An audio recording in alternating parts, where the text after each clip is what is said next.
Welcome, Initiate. Welcome to the 40 Roleplay. Only for the best of the best. How you doing, guys? Mr. Max here. So here you go. A random Tuesday night stream. So that's why you got to subscribe and ring the bell so you don't miss those. So I wanted to talk about it because, like, ever since that we started promoting the 4D style of roleplay, people brought up criticism and stuff like that, which is fair, right? It's fine. But one that really bothers me, well, first, one thing that bothers me is, like, oftentimes people bring criticism, they don't watch our video, they don't listen to what we have to say. It's like people that just, like, read the headline of an article and just, like, comment on the whole article and they didn't get the fucking content, right? Sometimes we do have, like, a bit of ironic title, something like that. Something we say something, a big shocking declaration from the start, and then we explain and put some nuance between. It's like writing style. Just fucking listen to what people have to say.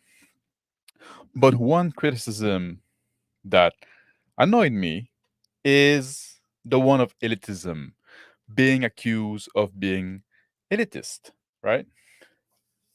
Let me say hi to the people in chat before I go on further.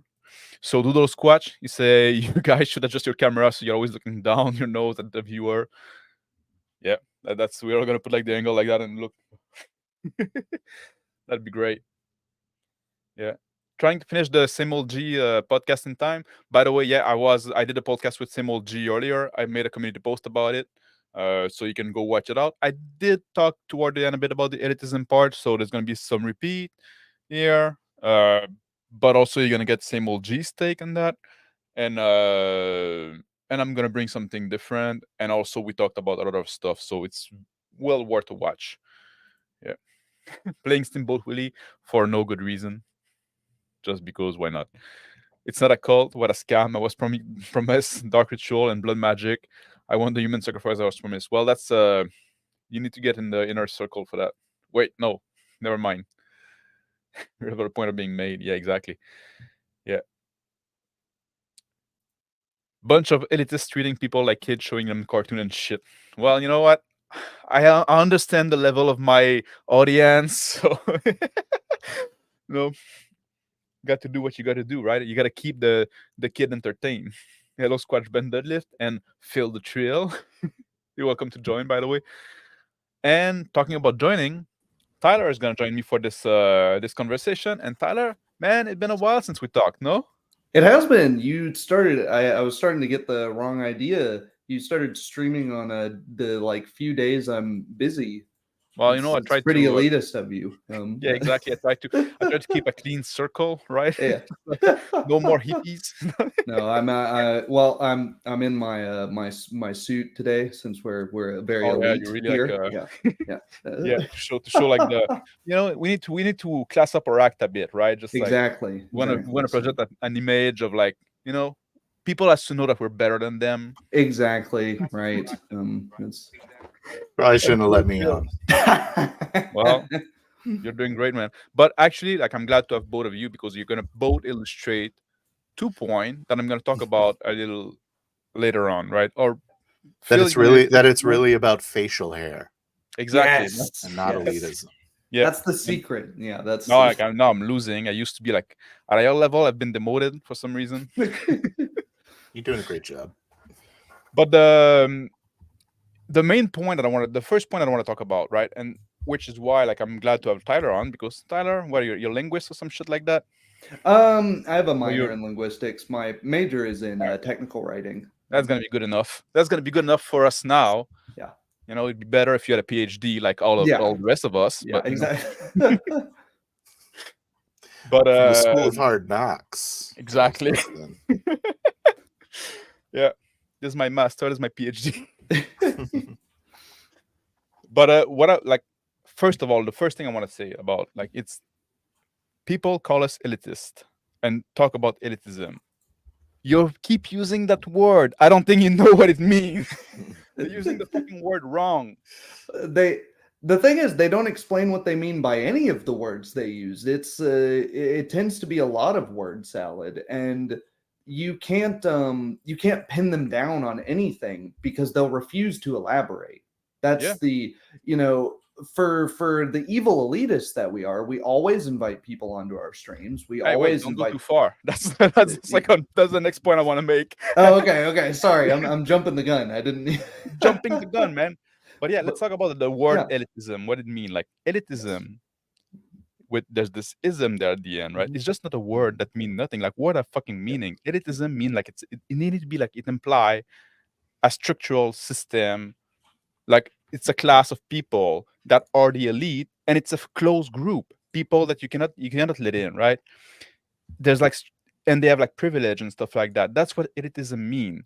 It doesn't just mean that some people are better than other and stuff like that. You can have an elite in some field without having an elitism. I can say that LeBron James is better than me at basketball. That doesn't make him like that doesn't make anything elitist, right? You're just like that's just a fact, right? And He's now he's saying, probably an well, elitist, right? what? He probably prefers to play with good players. Yeah, or But that's not that with preferring to play with Yeah. a good player and preferring to play with a player at this level, that doesn't make him an elitist. You know, you just yeah, want I to mean, have talent and stuff like that. start your drinking game, because I'm going to make a comparison to martial arts, Not of course, gonna right drink. off the bat. But somebody who's really, really good at point sparring karate is saying that they're better at that, but they would get destroyed by an MMA fighter. That's Yeah. not elitist. That's not saying anything in particular about them. No. It's just they're two different things, and that's really what the 1D, 2D, 3D, 4D thing is. It's they're different things, Yes. right? They're if I'm wondering if it really is as simple as 4D is a bigger number, so must be better. Well, it is, but that's a different thing. Like that's also the thing, like like the example I use with basketball, like people can say like, well, that's easy because like basketball is a very objective thing, we have those set of rules, Yeah. and this dog is speaking to the curtain bothering me, and so we have this set of rules, so you can easily see like, well, the guy that scored a more point or his team scored a more point while he's on the field is therefore better, right?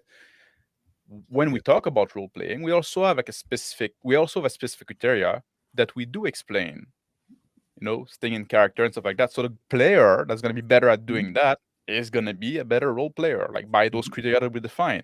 So we can say that, but saying that somebody's better, like, because we're not trying to shove people out, quite the opposite, right? Mhm.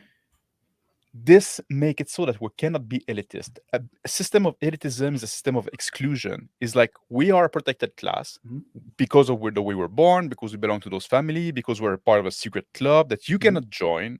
That's what elitism is. Mhm. Just saying something is better than the other, that's not elitism. Just saying this guy is part of the elite of this field, that's not elitism, because this elite can change. Like LeBron James might want to prefer to play with the elite of the player, like the better player, like good team and stuff like that. But that's changed over time, right? Some people fall off, some new people join in. It's not a closed group.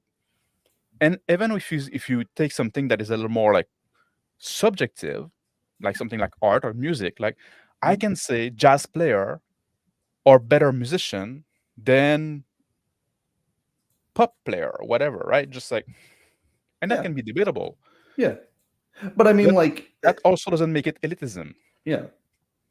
Phil, do you want to say something? So you're limiting elitism to strictly being a closed group, as far as like there is no path to entry. You're saying elitism doesn't allow for entry if you. Elitism is a structural system of basically exclusion and stuff like that, and that grant privilege to a certain group of people that are selected, usually not based on their accomplishment. Typically, That's the word of it. Like, and the opposite of and there's also like kind of an opposite of elitism, and I think that's where a lot of people err nowadays. It's egalitarianism, right? Pretending that everybody is equal, and that there's no difference between whatever you do, it's all the same, and doesn't like you cannot grade people on whatsoever, right? Well, And also, can you give me an example of real elitism in your definition? Like caste system in India. That's Okay. an elitist system in a sense, like right? you legitimately cannot, interact with certain people outside of your caste because of that. But And you're born in that caste, you cannot change from caste and stuff like that. Like, we're never saying, a 2D player can never become 4D, or I think most of us were 2D players at one point, right? That's even very recently, or even the other one. We're not saying 4D players can never interact with 2D players. It's No, exactly. it's going both directions, right? Well, I think if you were to take away the not due to your merits, like that's the one part that seems to be keeping us from being elites. So like because we don't want to play with 2D players, right? Mm-hmm. We don't want to play with 2D players, but also Like we one don't thing play that with them. We exclude them we don't from our exclude them. games. We don't necessarily exclude them Yeah. because we don't want to play with 2D player. They But have to go through like a process. that's the thing. We try to elevate people to our we try to extend our circle. That's also cannot make us elitism, and that's why I'm glad you're there because like you were the new guy that was hearing us talk about that thing and say like, oh, well, man, that's interesting, and then you say, can I try that? And say yes, you're welcome. And it's an alarm chat, and like a lot of other people there, like we keep and Rick there in chat. Hello, Rick, by the way. Spend a lot of time doing those training practice and stuff like that. That's what I was just going to say is we have the specific voice chat or text channel that's just for training people that want to figure out what it's all about. And they can spend, 20, 30 minutes, no, real big time commitment to figure out if they even want to put in the effort to learn it. To give you a personal example, I will have people, Olympic fencers or Buhurt guys or SCA guys come and want to learn what the whole historical European martial arts thing is. How does it differ from the other sword fighting systems, right? If I was an elitist, I would say, "Ooh, you're one of those Olympic fencers," which I will say jokingly. But I'll be like, one of those okay, lame Olympians. Yeah, dude. What are you, super electric athletic? tag? Super athletic and really good at your reflexes, and we call that tag with swords. Yeah. Your foot, exactly. Taekwondo will often get derided as taekwondo or foot fencing or all these sorts of things. And there can be elitism there with I have seen martial arts gyms that will not let their students cross train. If they figure out that their student is going to a different gym, they'll get kicked out of that gym. That's elitism. It is an elite distinction now. Yeah, it is an elite club. Me, I don't like Olympic style fencing, but I'm going to let them show up and say, "Hey, it's cool that you do that. It's not my thing though. And here's how what I do is different." Oftentimes when it's elite, when you have an actual elitist group, they won't even explain. Like, it's really funny. Like, the biggest elitist groups tend to be like Taekwondo and karate. And if you know anything about that, it's ridiculous because Taekwondo is just Shotokan karate, but the forms are mixed up. They're the same thing, really. Yeah. But I don't think we've been like snotty on people. Like we never we don't we say you know what? Oh, it's cool. Like, and when people come, and I have like this fucking show on now on Friday, it's moving around, I guess. Now on Friday, the Tear of Your Skin, right? Where people are welcome to come and talk to us and ask questions and chat and stuff like that. Sometimes we let them on panel if I've seen them for a while because I don't want to let in any kind of fucking randos. But so I think I don't understand why this accusation of elitism come all the time. People just take the fact that we say this style of role play is better, right? And say, "Oh, that's elitist," because you're meaning that all are inferior. And that is what we mean. Yes, that is what we mean. But that's not elitism, right? No, but I mean, it's just the same way, right? That I would say, if you want to learn how people fought with swords historically, HEMA is going to do a better job of that than Olympic fencing. Yes. Yeah, that's an objective fact. I'm not so I'm saying for that thing, just in the same way that I would say 3D and 4D are better for role playing than 1D and 2D are. So if you're not wanting to get role playing out of it primarily, and you're wanting to get board gaming out of it primarily, 1D and 2D are they're better for you. Those are better for you, right? Yeah. If you want to have like a good time with friend and laugh a lot and stuff like that, 1D is gonna be better for you. If you want to have this tactical thing where now I'm in a war game with an army of one, then 2D is gonna be better for you. For role playing, well, staying in character the whole fucking session, that's gonna be like a super way of that's the role playing part, this role playing game. So yeah, of course, this is gonna be better. It starts to come down to it, and I think people get confused on elitism, is we call a spade a spade. right? When we see someone asking questions directly to the GM, we say, that's not role playing, because what are you role playing? And then it gets deflected to, what does it matter? We're doing the same thing you're doing anyways. It's not new. It's like, well, hang on. Explain what you're role playing. I have never once heard, I've seen once in a comment, but I've never once heard from anyone making a video, oh, I just don't think it matters that much when you're asking questions to the GM.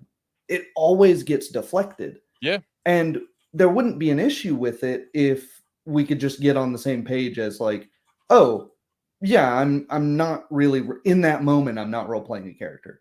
Even if they said, well, I was role playing a character, then I got confused about something, asked the GM a question, then I'm not role playing, and then I'm role playing again. Okay, that's fine, whatever. But it's this refusal to even get on the. We can't even define our base level terms, because the moment we've defined terms, that's when we're elitist. And it's like it is definitely a language fight over language for sure. I agree.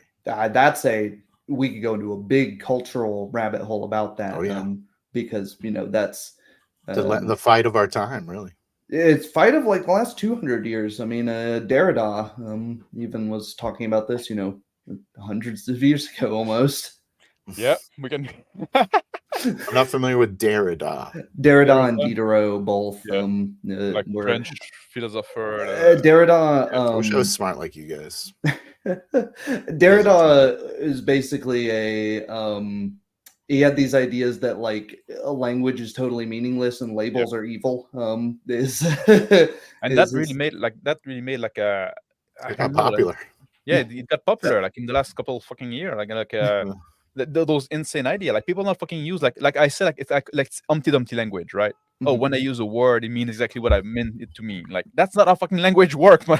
That doesn't help me, right? I can't read your mind, especially not over the internet, right? And lots of us. Too much of a sidebar, but like the older I'm getting, the more I realize the value of saying things and like words and clear language. Like that's why court cases are called hearings, because you're saying things in the law and like it's I don't know. It's just been a really interesting rabbit hole I've been going. Yeah, I spent 4 years on that rabbit hole. Still do, but so I think also there's a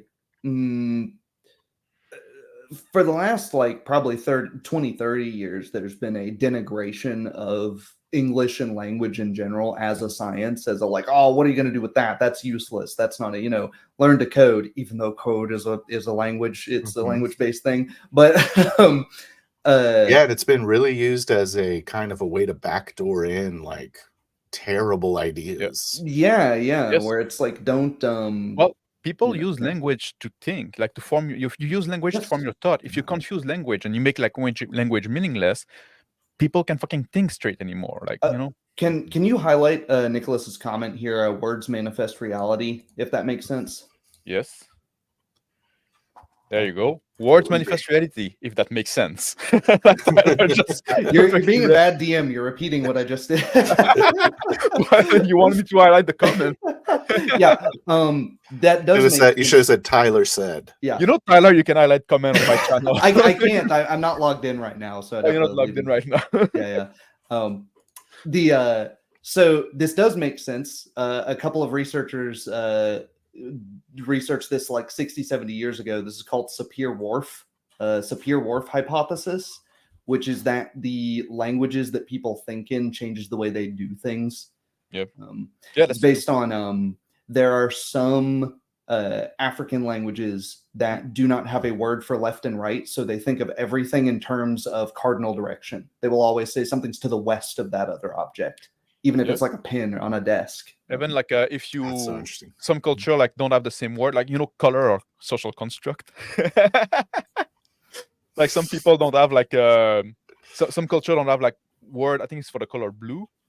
So for them, like blue is all like shades of green, and they don't like distinguish the blue as different thing, right? They cannot like they say no, it's just like a different shade of green. Like for us, it's a clear distinction, but for them, like no, because they don't have the word. It's just like all kind of green. And So And that's all fine. That's great. That's cool. But it means that when we're all communicating, we need to get on the same page about what exactly it is we mean about blue. Yep. And if we can't even define blue without being called you elitist, it's just the same as all these other greens anyways. Yeah. Why does it matter what that blue is? And it's why like, do you have to put in a different Yeah. class? it's like, well, that blue matters because you're going to make that blue a color on a sign that people are supposed to pay attention to, and some people are colorblind, and Yeah, laws. that's also a thing about all like this exception and stuff like that. Like, oh, because like you have to, oh, some people don't fit neatly in those category. Like, well, yeah, that's gonna happen, but we cannot stop for every fucking like we cannot stop to make every Right. exclusion, because like otherwise you won't be able to fucking make a point ever, Yeah, right? the idea Yes, of inclusion over language. That's a Yes. really I mean, linguists can't even explain Hello. what a word is. Hello. It depends what the definition of is. Yeah, it gets the more and more. If you try to start too small, it just gets to like nothingness, absurdity, and You you're not remind me even like sure. of the Carl Sagan thing. Like, oh, if you want to make a pie from scratch, you first have to invent the universe, right? Yeah, People wanna do that yeah, to language, exactly. right? So it's like we're not asking anything absurd as that. We're just asking we're asking a pretty level one question. What's role playing to you? And a while ago, I would say like 6 to 8 months ago, people could explain what role playing was to them, and they would come up with a different answer, and that's fine. Yeah. And what we're trying to do is say, okay, of all the answers we've been given, there's like 4 general categories we can say. So let's split them up and put them like this, and make we can expand and change these definitions as time goes on. It's not written in stone. Things change. Someone who's nice today isn't an idiot. Right, that's what that word used to mean. Well, Yeah. Okay, well, they're not mutually exclusive, but and that that's it. But today it seems like nobody's even willing to. I think it may be like the gotcha culture of like, ooh, he's trying to put me in a corner by saying, well, what is role playing to you? And it's like, no, we're legitimately just asking. That's another big thing, is the idea of like principle meaning versus like every exception. You know what I mean? Yeah. Like the idea of, well, I don't want to get into it, but things have meanings and principle, and it's like, well, what about this? Like, a woman has a vagina. It's like, well, what about this when they don't have a vagina? It's like, well, in principle, you know what I mean? Where the or like women have babies, and you're like, well, what about women who can't have babies? Are they women? Like in principle, it's a good definition in principle. Yeah, but it doesn't apply to every single thing. Let's say hi to Zonalar. Yes. Before, let me put back the nameplate. Like I'm being a savage. What are you doing? You're being I elitist. turned them off the other day because like I was alone. We're of such an elite class. If you don't know our names already, then you don't have Tyler and Zonalar. You don't have your that's channel true. name That's there. true. Let me go and log out real quick. Don't talk about. I have a anything. domain lord on mine. I am my channel name. Yeah, that's This true. is That's fair. And same with Phil. Phil does the. I put the at. At domain lord. Yeah. Yeah, the ad makes it official. Yeah. Yeah, you need to put that. Anyway, that you do it. But Zonalar, you're one of the guys that watched your show and said that seemed interesting. I want in on that. So what happened? Did we look up your nose at you and say like, no, man, you can't fucking join the stream. There's no chance. You're just like a lowly, How did we react? Like, did you felt like excluded? Did you feel like we were being a bitch to you or what? Where did it start? The focus was, I'm the new guy playing D&D and role-playing games for 10 years. 10. Yeah. That's what being the new guy is nowadays. Yes, well, we're all a bunch of old guys, except Tyler is young too. So, So trying to get more out of my role-playing games, because I'm already spending like 8 hours. It's 1.5 hours to take the train to visit my friends in the city. Then it's 5 hours to play, like an hour to talk about bullshit, 4 hours to play. There's a pizza break somewhere, and another 1.5 to go home. Now I've spent 9 hours on a day to play a game together, and I didn't get to role play, which is what I wanted in the first place. it's Now I a can problem. visit them to have a good time, Yeah. but I won't be able to role play unless I say I want to do role playing and get Mhm. them on board on what that means. And you And- know, nice to finally talk to you in person, Xenolark. Well, in person over the internet, but you know what I mean. I'm not real. Yeah, Yeah, the real world doesn't I'm exist AI. anymore. We but, generated you know, him to make us look better and you less know, elitist. what I've never heard a person because this will happen. You go to a gym, you go to like a personal training session or something, and you know, you end up just shooting the shit with your personal trainer for like an hour, and then you go and you're like, damn it, I just used up an hour of this time that I'm paying for, you know, this, and it was useless. I've never heard someone go like, you know, oh, that's, you know, whatever, man, you know, let's just let people have fun. It's like, no, people are, you know, people are trying to improve on something, you know, Yeah. people are trying to do something, or you know, even if it is just for fun, a martial arts thing. If you go to, you know, the gym talk, you know, people complain about gym talk because it gets annoying when you're trying to, you know, you're trying to be serious, you're trying to improve at a skill, even if it is just for fun, and the other guy's not taking it seriously and he's goofing around, he's doing, you know, all these Yeah. spinny moves, and you know, it's like, well, I'm not learning anything here because this guy's goofing off, and it's like no one gets offended if you have a talk with the guy and be like, hey, spar me seriously, you know, let's both learn something out of this. Yeah. And It's like, only in this hobby have I seen people get offended by, we're here to take it seriously. If it's just fun goof off time for you, no problem, but that's not what we're here for. like that's the thing. Like the same kind of a concept. Like if you just want to go to the park with a bunch of friends and kick a soccer ball for an hour or so just to get the heart pumping a bit, right? That's fine. But if you go like to a group of like people that are in a league trying to and say like, yeah, let's just come point, let's just have fun, let's just like run around, like, yeah, let's not too worry about that. Oh, oops, I hit the chain, you know, like, yeah, you're gonna get fucking kicked out. Does it really matter that you can't punch people in the soccer game? And that's the thing too, like, you know, like I've been in sport and stuff like that, like when I was like doing powerlifting and stuff like that, like in the gym we're training, we can seem like a close group because we're doing our stuff, we're like people that are training in the same way on our side of the gym, stuff like that. But then when there's people like coming up and showing interest, we've always been welcoming and say, oh yeah, come on, let's try it, I'll show you something. They're like, oh, you see somebody on bench that seem to have like good potential, sometimes we approach them, say, oh man, you want me to give you some tips, and Eric can do that, and just like, you know, it's not because think like one the of the group doing things- one thing that they're elitist and they're excluding you. They can just be doing their own thing on their end. They might think that their thing is better, right?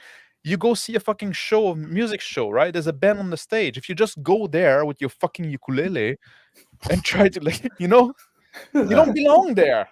You come after the show and say, hey guys, I'm practicing the ukulele.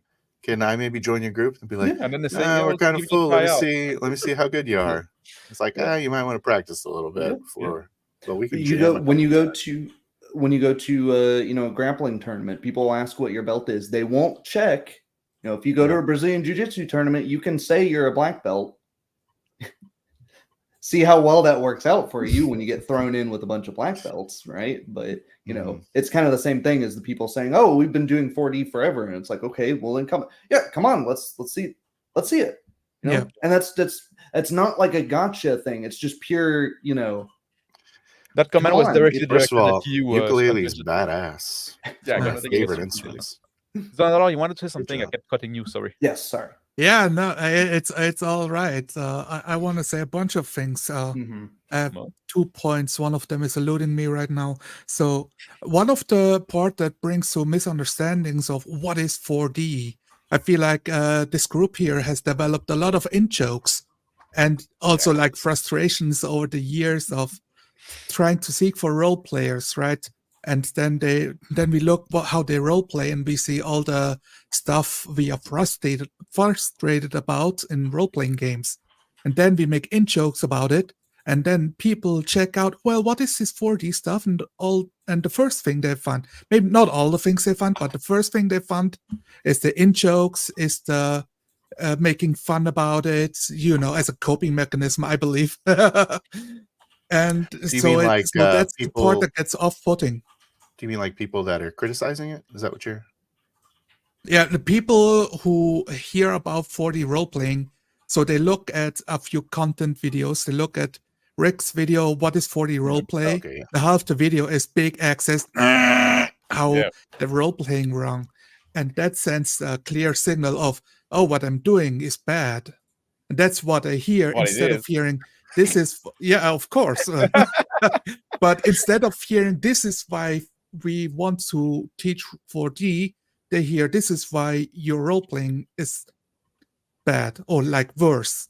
You know? Yeah, I suppose it's just though that like if I was looking up a video on how to improve my shooting, I would expect them to tell me what's wrong, Mhm. right?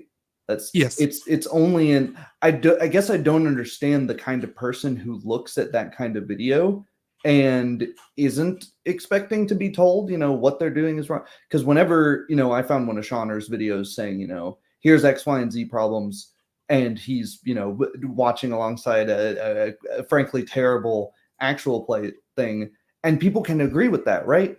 Ask a million D&D players if they like actual plays. And then narrow it down to, okay, do you like an actual play that's not Critical Role? And you'll hear crickets. And it's like, okay, why? But also, like, I'm actual play, crazy they're not like because meant to I've be. watched 100 of them. Yeah. Actually, I'm the crazy one. I've Yeah. seen them all. I also think like actual Yeah. play, like role playing game, are not meant to be a spectator sport either, No, right? not really. no. But and also like you can make an actual play that's very entertaining to watch that is not good role playing. Like if the character, the players are charismatic and funny and stuff like that, that can be Yeah. actually fun to watch. But that's a different thing. Yeah, you have charismatic players. I want to let's reply to Elias Neris here, because I think it's the first time I see him on this channel. I think I've seen him on BLG's channel. I don't think he ever came here. So let's say Hey. welcome, Hey, Elias Elias. Neris. If it's not your first time, sorry, I don't remember you from before. Maybe you're just like lurking. Noticing some facial hair, so So that's already like a good he's point already there. in. Yeah. You say we can say it's all D&D 5e, but someone tactical game or problem solving or political, etc. Same game but different focus in the game, and that's also like why we like that's something we talked with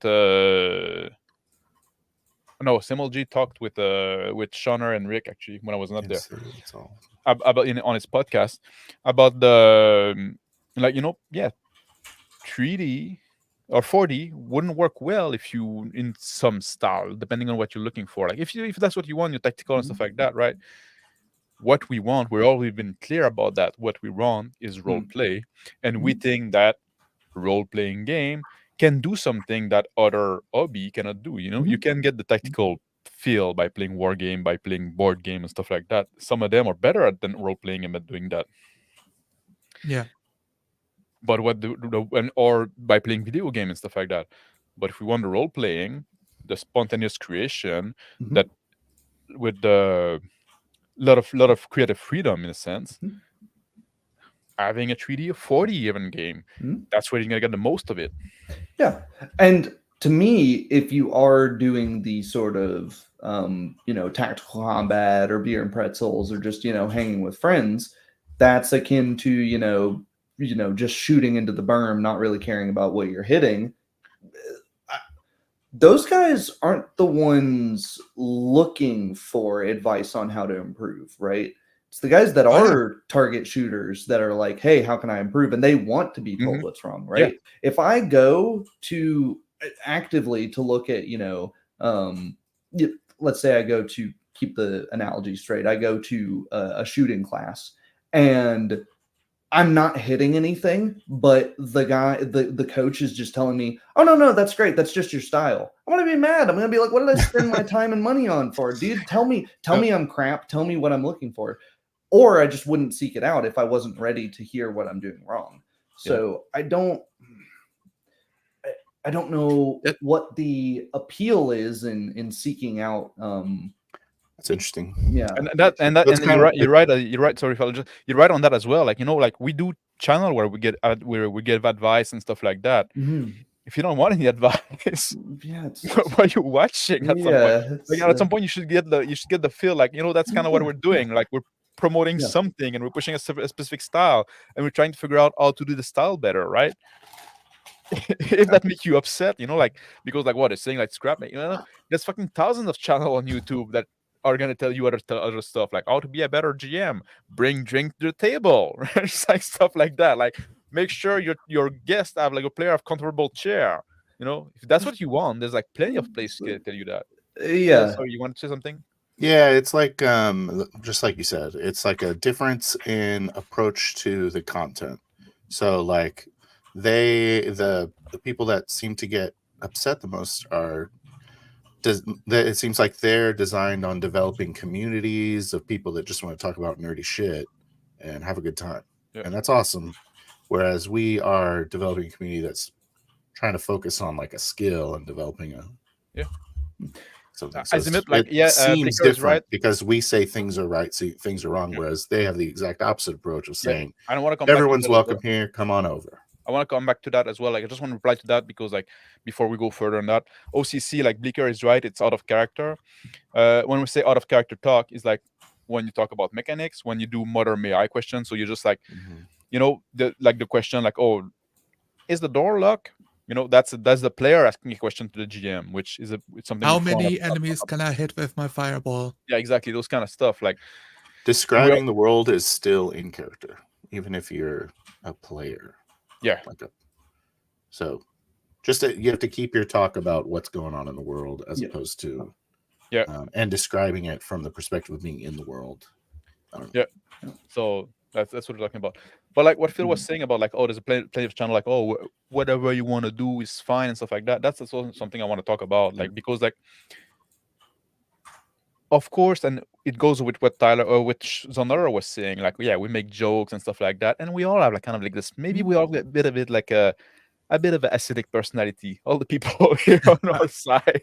Maybe we all bit like, you know, we all a bit jerkish sometimes. We're busting balls over here. Well, I feel exactly. I tend to find that the guys that do want to self-improve are the we're the most ready to get, because Shauner is pretty, he's probably the one of us that is the most ruthless, the most cutthroat, and existential threat.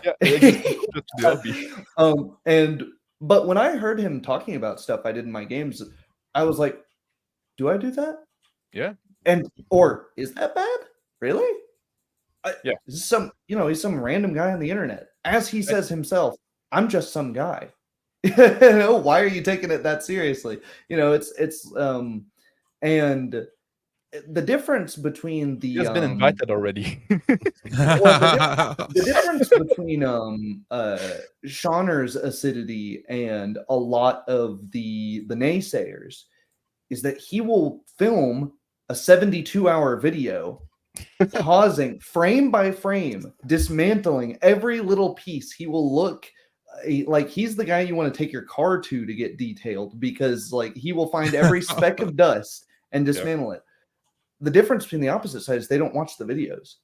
Yep. They will admit that they don't. I don't really know what this 4D thing is about. I've heard that 3 different times from 3 different content creators, shall we say. It's so weird to make a video. And it's like, why did you make not just a video, like a 20-minute video? And then having an opinion at the end. And then we will all, everyone will reach out to them and be like, okay, you don't know about it? Well, here we have this server, this is where none of them ever want to learn more.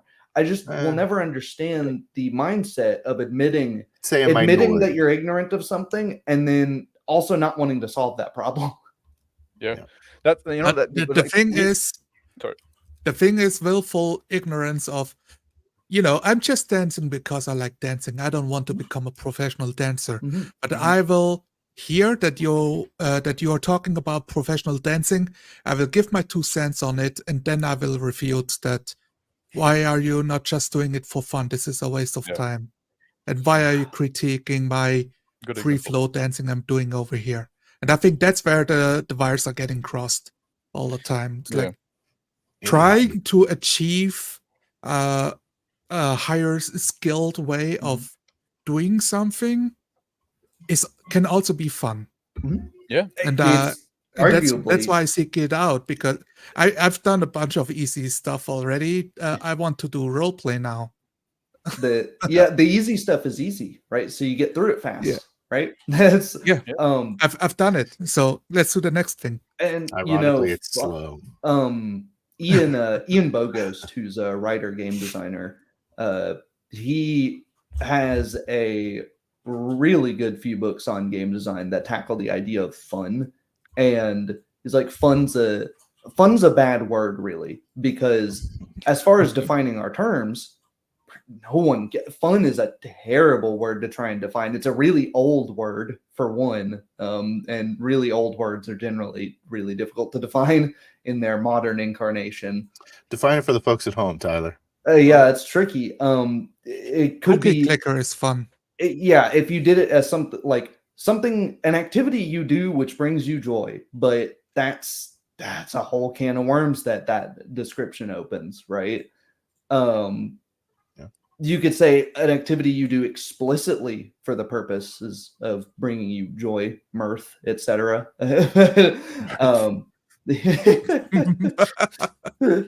It's like more fun as like a noun. Yeah, but the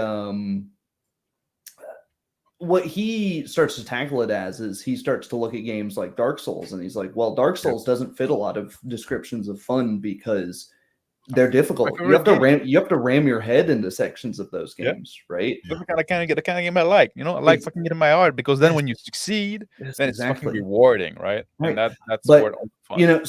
For some people, Peggle is fun because they get to see a lot of flashing lights. And Peggle, you drop the ball and a bunch of lights go, and even when I was wondering where you're going with that.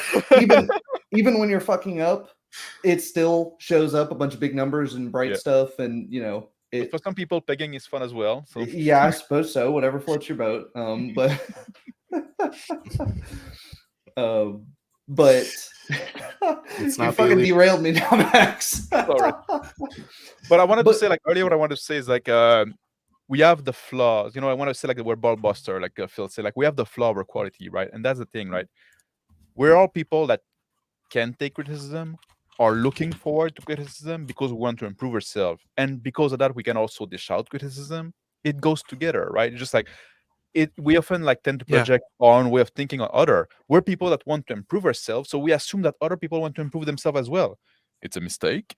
Most people don't want to fucking improve themselves, but it's not, it's human nature to always like project like what you see in yourself into other, right? Just like because it's it's hard to think for other, which something that roleplay can improve. But I'd love to add another aspect. I'd love to add another aspect to this, especially in the role-playing space of trying to find new players to play with.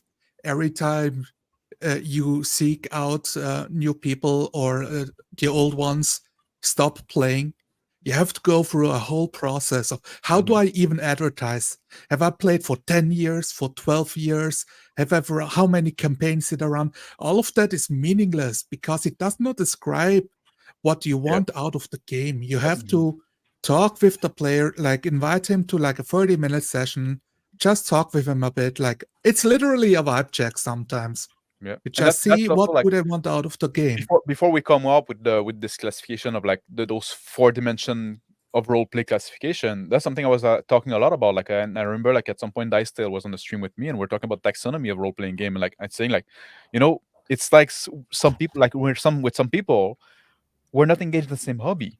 Like we're playing the same game, but they're playing in such a different way. That's like different thing. So we need different terms to, and then further on, like the 4th dimension of role playing taxonomy, I guess, classification came out, and I think it's very useful for that. Like it's like it's short, it's handy, we can explain it easily, and that's why I make the comparison with the martial arts, because at one point everything would just be called fighting, and then it's like, oh, if you say I wrestle, that could mean 50 different things, right? So we have these defined terms. We have freestyle, we have catch wrestling, we have Greco-Roman, we have folk style, just 4 off the top of my head.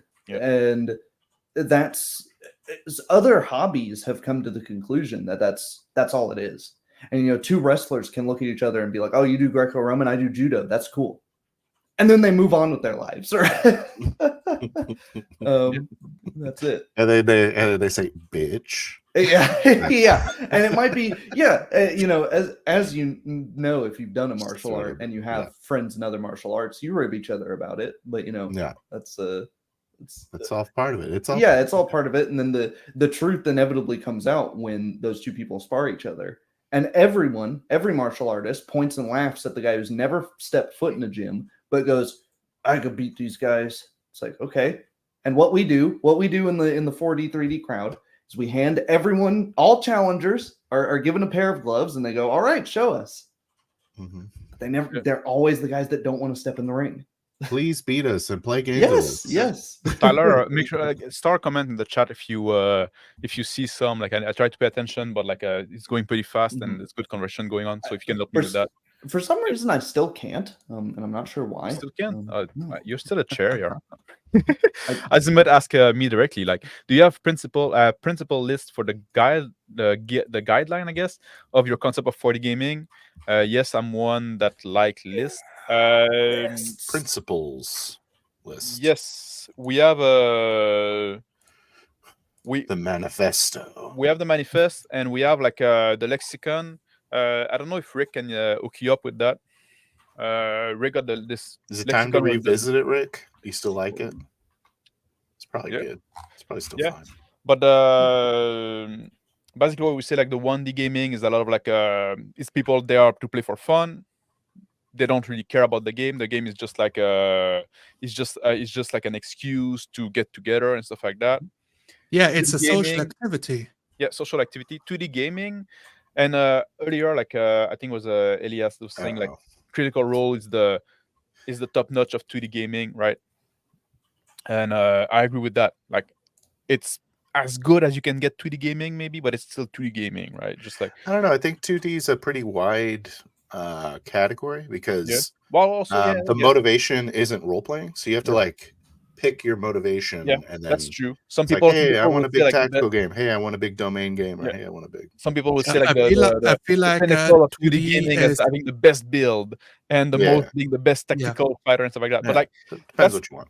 2D gaming, you're focusing more on the game. You're putting more interest in the game, and but you're not quite role playing because you don't stay in character. You ask a lot of like out of character question. You the player want that character to be really powerful. That character didn't make the decisions in the world to become that super you're still gonna have like the optic of trying to win at the game, right? Trying to get your character. Also, often it comes hand in hand if you don't want your character to die.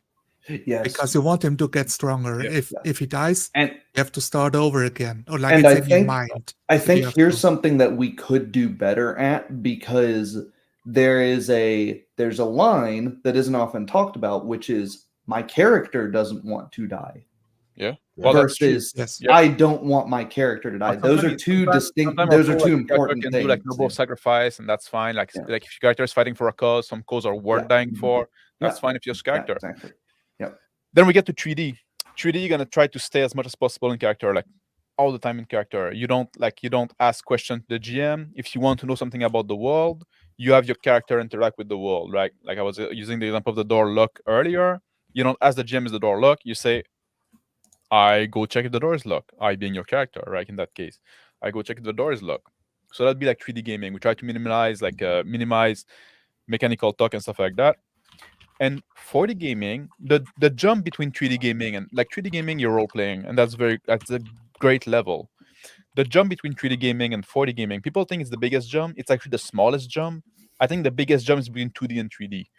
And doing the jump between 2D and 3D, it's kind of hard as well. Like we tell people that, like, well, try to stay in character. If you want to know something about the world, have your character interact with the world or with NPC and stuff like that. And people say, oh yeah, I got it. And then we get them on the game and they realize, like he's on the R, you did as well. Like it's not so easy. You have a lot of bad habit to fight. It's a learned skill, right? And you have to think about like always staying in character. Like, oh no, like no, I have to avoid asking. I want to know something. Suddenly, all of my bag of tricks, I have to throw them out and invent new ones. And that's the difficult part. Yeah. And for me, that's part of the fun, is thinking on the spot of like, shit, I don't know. How would I obtain this information? I would just roll persuasion check here. What do I do now? Yeah. I can't ask him for a persuasion check. I have to talk. Yeah, that's Okay. weird when you're thinking about exactly. how would I learn this. Yeah, like But like it's like it's so obvious once you yeah. stop Like thinking knowledge about it. checks are one Yeah. that people get hung up on. It's like, Knowledge how do you checks are get do a weird. knowledge check without asking? Like, Crispy would my did a really good knowledge check. yeah. Burning I'll do Sands or like Rising Sands. a go-to for me is like I think back to books I've read on this subject, and and then they can fill in. We should do a whole stream on knowledge checks. Yes. It's a big one. Yeah. Definitely. And when you get to the 40, which again is the smallest step, once you're 3D, going to 40 usually is not too complex. Mhm. And it's a 40 session is mostly gonna be 3D, but sometimes you're gonna have those 40 moments, right? It's like a little spice that you add, like a little dash, like it's a cherry on top of the sundae, or something like that. Some food analogy, I guess. But it's then it's when you share like you have co-creation between the GM and the players, right? The GM has to relinquish some control. Sorry? Rick's basically saying what you just said. Yes, 40 become natural for 3D player. It's more of a struggle for the GM, DM. Yeah, that's true. I'd say that the 4D is the big part is the social contract on 4D. Well, you probably want a social contract on 3D, anyway. And you need to have a lot of trust between the GM and the player, like because like the player can manifest things in the world, and usually we say like manifest mundane stuff. You don't manifest things that are like gonna give you like a significant advantage or stuff like that, but like stuff that makes sense. Like oftentimes like the example that Rick was using yesterday, just not to go back to the driftwood. If you can manifest driftwood, you become 40. That's it's a magic trick. Yeah. But that's part of the problem with what Zonar was mentioning with our in jokes is nobody, I say we, Max, that's your creation, didn't intend that to be a like. The problem is the initial response to even that mere thing is like, what do you want to do that for? What do you want to create driftwood for? Huh? And so it's like, well, when your response is that, you're going to get in jokes made about you. If your response to what is a fairly reasonable, just thing, it's a mundane thing that would exist there logically, is like it's very defensive. It comes off as very very like it's a wounded animal, right? It's a suspicion. That's why I say like trust is important, because it's like people like GM that are afraid of being screwed over by their player. Like, what? You're getting into it in the wrong mindset. It's kind of like a remnant of like oppositional GM almost. But like the example that Rick was using about like, oh, you're in a sewing room of some sort, right? For some reason, and you want to get some scissor, like you can just say like, like the 3D way would just say like, I open a drawer and look for scissor, and then the GM say, yeah, there are, and then okay, I pick them up and I had them in my pocket right over. But since you're in a sewing room and it makes sense, and there's gonna be scissor, like it'd be like insane for like there would be like to have like a very good reason for the GM to say like, nope, there's no scissor to be found, right? So you can assume there's gonna be scissor, right? And you don't even have to say that if for some reason that like there's a glaring problem and you're like, oh shit, scissors, like it just totally breaks the game for the next 30 minutes for some reason. You don't even have to say they're not there. You can say, okay, well, the game's going a different direction now. The scissors are like, they're rusted shut. Or exactly, or like as soon as you try to use it, the bolt break. Yeah. And now just like you can. That's something you can. You get a one-shot scissor item. Yeah. Yeah. I have an example from my own games sometime last year, but instead of creating scissors, it was just the character. The player is playing a character that casts the darkness spell and is using the warlock ability to see through unnatural darkness. It was a strategic choice to fight, underground and defeat the villain. And then I invented that this villain, because I've had this tactic happen before years ago, where somebody abused it on me. I've had this villain at this time have the same warlock ability that he does to see through magical darkness.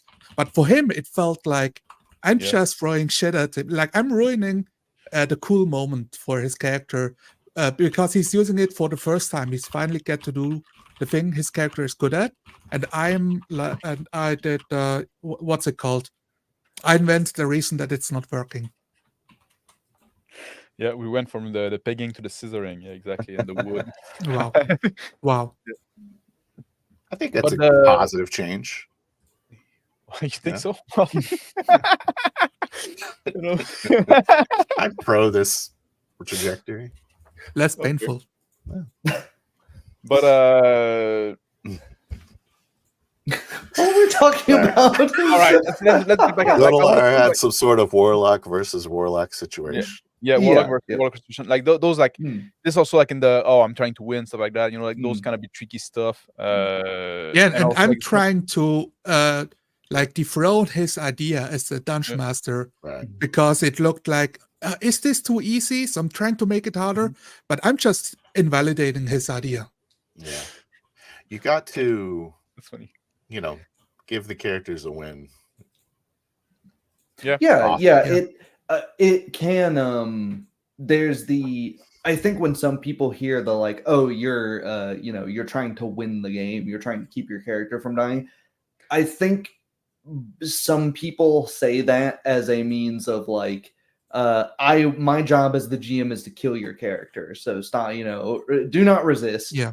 Do not resist. We're gonna beat you into submission, and it's no, that's Not gonna Have lie, you I'm really enjoying tied killing down players. on the slab? mhm. Or, I I'm got sorry, the laser. characters. Go ahead. I was saying I'm really enjoying killing characters. Yeah. As a GM, it really makes me happy. I also Yeah. think that it's important to like make sure they understand that your world is deadly. Yeah, So yeah. if they're And- like Yeah. fucking about, yeah. Well, and I like going also when back character to killed himself, right, by their own action.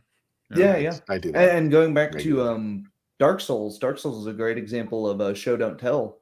Yeah. In Dark Souls 1 there's an elevator that if you take it just goes up to the ceiling and just mashes you against the ceiling if you don't you have get off blood of it on it. early. And you can tell that because there's a bunch of blood on the bottom of the elevator. Yeah. So if you get on the blood covered elevator and just sort of That's always something that's said about Dark Soul. Like it's hard, but it's fair, right? Just like Yeah. they don't- I like, mean, if you death in think Dark think Souls about it, is- and if you take your time, it's not gonna Yeah. try to treat you. And every time you die, with some exceptions, you go, "Damn it, that was really stupid. Why did I do that?" But except for some boss, like the fucking Dancer of the Boreal Valley, like you die to her. Like anyway, that's a different topic. Yeah, exactly. Like I I said, usually there's just some say exceptions. stupid game. Yeah, Yeah, what I- exactly. And you that's show your when you controller. roll. That's when you've rolled your fourth one in a row, and you're like, "God damn Yeah. it, dude! There's nothing I could do here." But Well, I want to go back to what we're talking. Like I was saying, That's- like earlier, like we have the flaws of our quality, right? We try to improve ourselves, but that Mhm. also like kind of make us like Yeah. abrasive sometimes, maybe to some people. Like and also like we try to promote an idea, Mhm. and that's something I want to talk about. The state of I talk a bit about the state of the society, right? Let's talk about the state of society. About this. Well, this is- guys, it's been fun. I know you have opinions on it. the egalitarian like streak that now like we're not allowed to say that anything is better than another. Like everybody has to be like Yeah. put on the same pedestal. You cannot say like, you know what, those guys are doing like great, and it's like, and we used to be able to say that, say like those, like, it's the fucking like, to use my like, I'm gonna put my fucking boomer out there and say like, oh, this fucking like a participation trophy kid, right? But it's kind of that, right? Just like it's people have been raised and like, oh, we cannot like, but it used to be, and I was on the trail end on that, being a Gen Xer and shit, that you it used to be that when you were doing good, you were being presented as a model, and other people could say like, you know what, this guy's doing great, be more like that.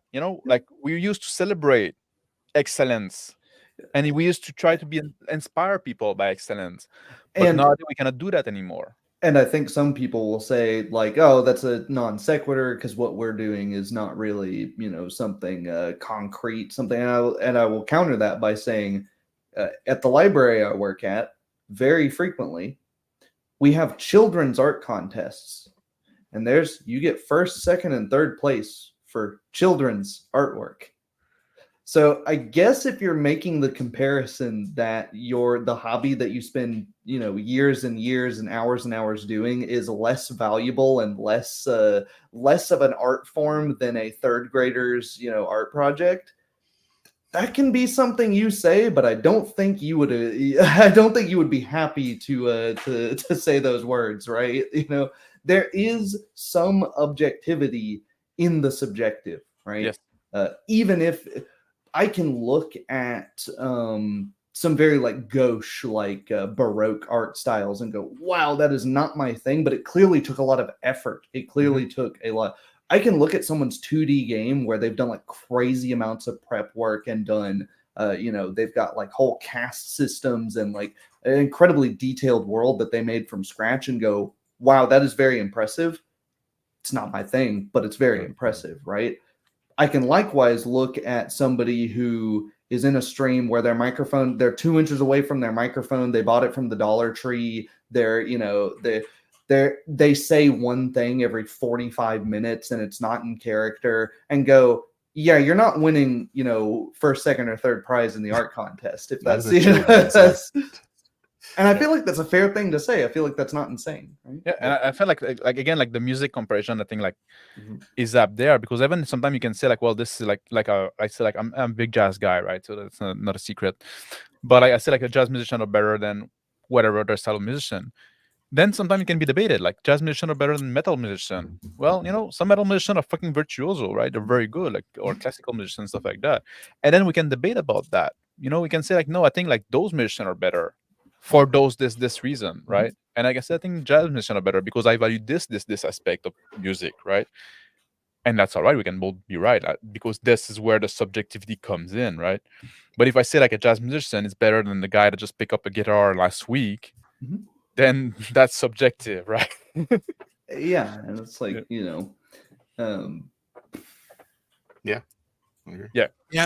I feel like there's a point of if you do an activity or you show off, what you've done, what you've created, or some work you've put in, you should want to look out for validation from your friends and family, get compliments, let just be validated for what you've done.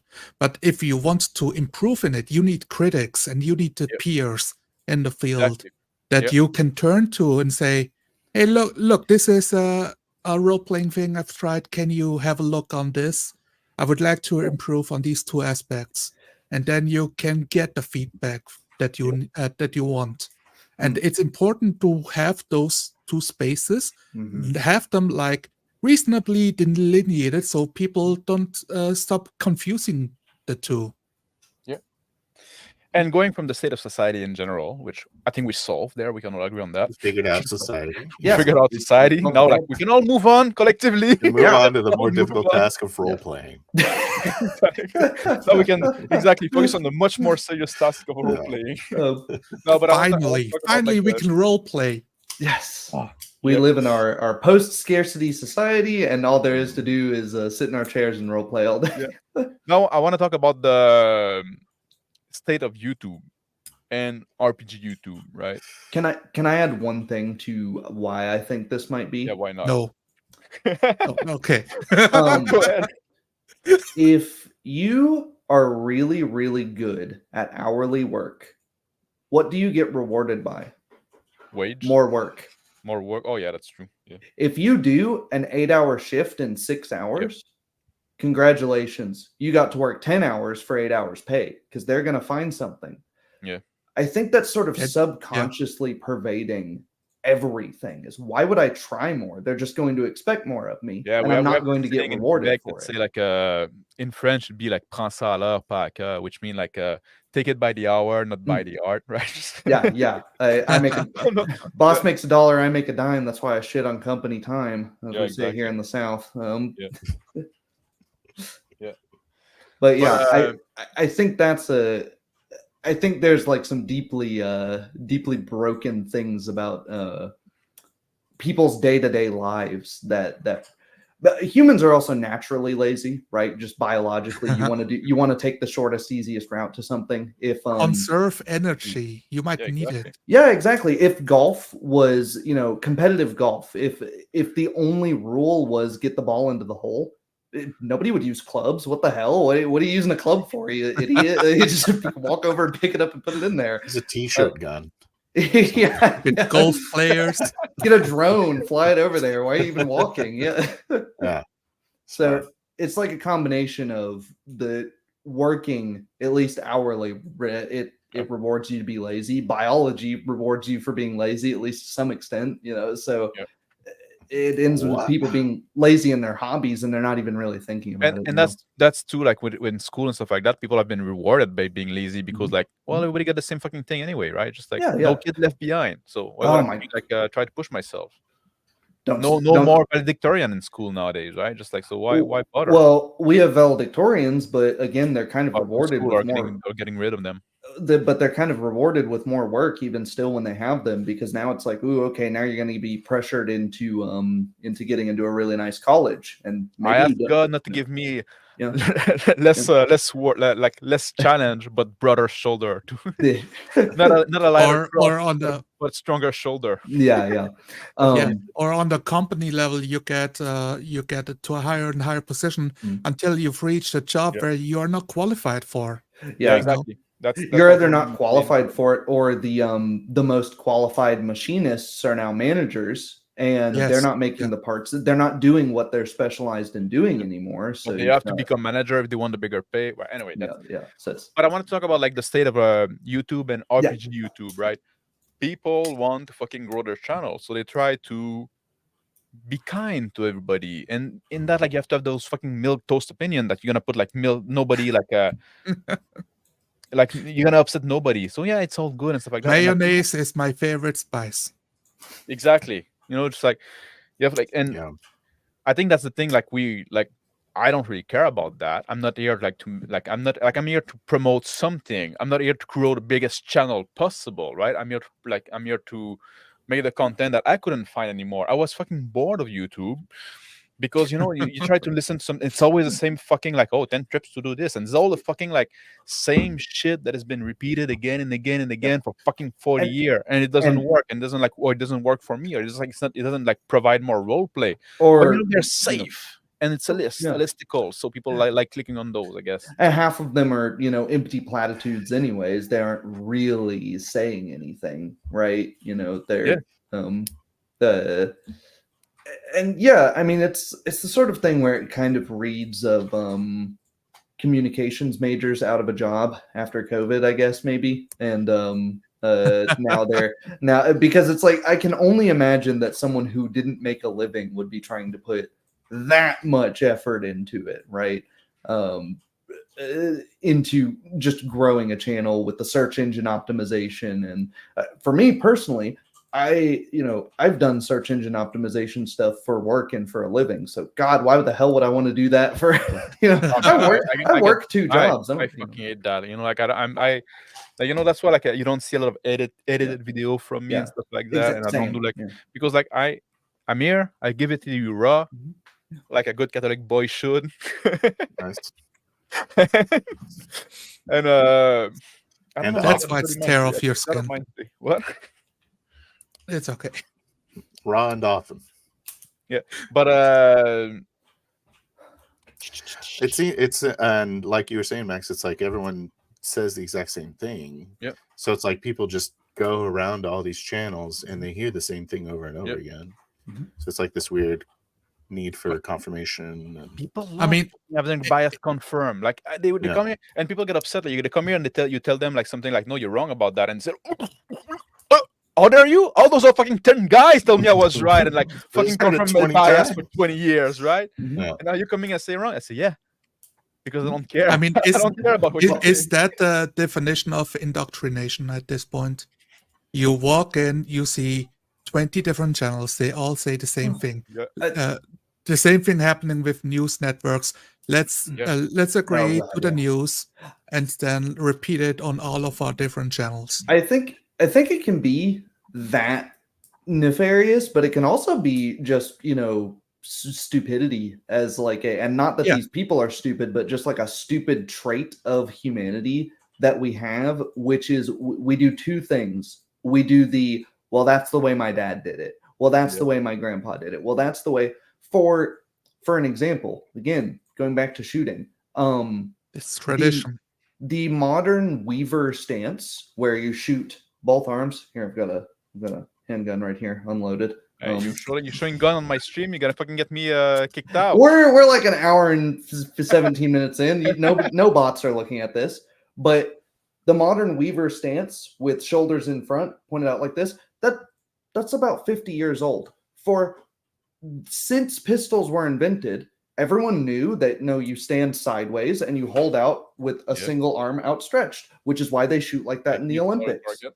Yes. Oh wow. But also like the stance change also when the bulletproof jacket appear, because like it used to be like you showed a smart target, and then like, well, you have your plate in the front, so you show like the most armored.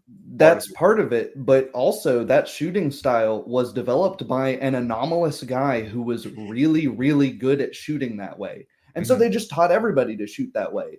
And eventually it became like, well, of course we shoot that way. That's the way everyone was taught to shoot that way. And it's like, well, you're not Jelly Bean Bryce from the Oklahoma City Police Department, rep my own state. You're not him. Also, it's been 50 years. Let's maybe look and see, like, should things change? When people change in general, but yeah, but when people say, my point in all this is when people say I've been role playing since the primordial soup was still fresh. Yeah. That doesn't make me think, this is somebody I should take advice from. Although I'm sure they do have some great advice from that much experience. It makes me think, what's changed since then? Should they maybe go look at the drawing board and come look again, right? Have they picked up habits? Yeah, who's gonna be the best at giving you advice? The guy that did the same thing for 40 years, or the guy that have been playing for 10 years, but I've tried like 20 different things and trying like all different kind of method. I don't know. Like maybe there's there's value in exploration too. Yeah. And I would love to address the comment from 28mm in chat. If somebody can highlight it. Yes, we're talking about that on the Discord as well, right? Yeah, like 5e gear to sell minis and maps and trackers to make money for the company. I'd like to push back a bit on this comment specifically because I've been watching a bunch of their official games like early on in the 5e cycle. And what really stuck in my mind is, of course, there are companies selling products, but they want to bring a tradition of role-playing games to a new generation with the 5th edition. That was the mission statement. This is why the rules were broken down. This is why we got rid of FACO. This is why we got rid of 4E. We took the ones that people liked at 2nd edition. And what was the tradition? It was still putting up a dungeon, like a battle map, to put on minis on it, to like have ridiculous high hit points, to have 20 levels, to use, all of that stuff, but taking some of the edge off the save or die mechanics that, if you fail the save, you're dead automatically, removing, you get -3 levels if you get hit by some weird specter, stuff like that. So I believe they want to make money, but they wanted to bring a new generation into the tradition. But the tradition was not role-playing. The tradition was playing a board game with a group. Also because I got to say, like, I've started playing in '92, like not as early as other people, because like I'm not so old. I'm old, but not that old. But like when we didn't play with mini and battle map in the first groups that I was in. So, and we didn't have the internet back then, so we didn't have all those resources. And I was like in north of Quebec and stuff like that, so we didn't have like magazines. So like the information we had is what we got. Like we got those books and we figured it out, and then we played like that. And I learned with those GM that was older than me. And then at some point I joined a group that were playing with battle map and mini. That was new for me, right? Just like that was weird for me. Yeah. No. Likewise, I started playing like hour and 30-minute games after school And nobody's carrying around a bunch of tackle boxes full of minis everywhere there, so we weren't playing with minis. I think where you have a better argument there is with 6th edition 1D&D. For those who don't know, I used to playtest for Wizards of the Coast, so I have some insider knowledge here where I could get sued by them. No, I'm not saying anything that's news. The NDA is expired for all of this, but the people at Wizards of the Coast are complaining explicitly that 5e there's no money in it. Yep. They're saying that players aren't buying enough stuff. They're under monetized. They're under monetized. The game master's the one that's buying all this stuff because the game master's buying. Yeah. Because with minis, it's not like with Warhammer where you need to buy minis from Games Workshop. Yes, WWII sells minis, but they take a decent loss because they're not made in house. They're made by a third party company just under license. And most people are just going to go to the store, buy some Reaper miniatures, or just use dice or use marbles or placeholders or whatever. And so they're going to do WYSIWYG D&D minis. Yeah, exactly. Yeah. That's. Oh yeah. Well, they're gonna do like the virtual like tabletop now was a big thing.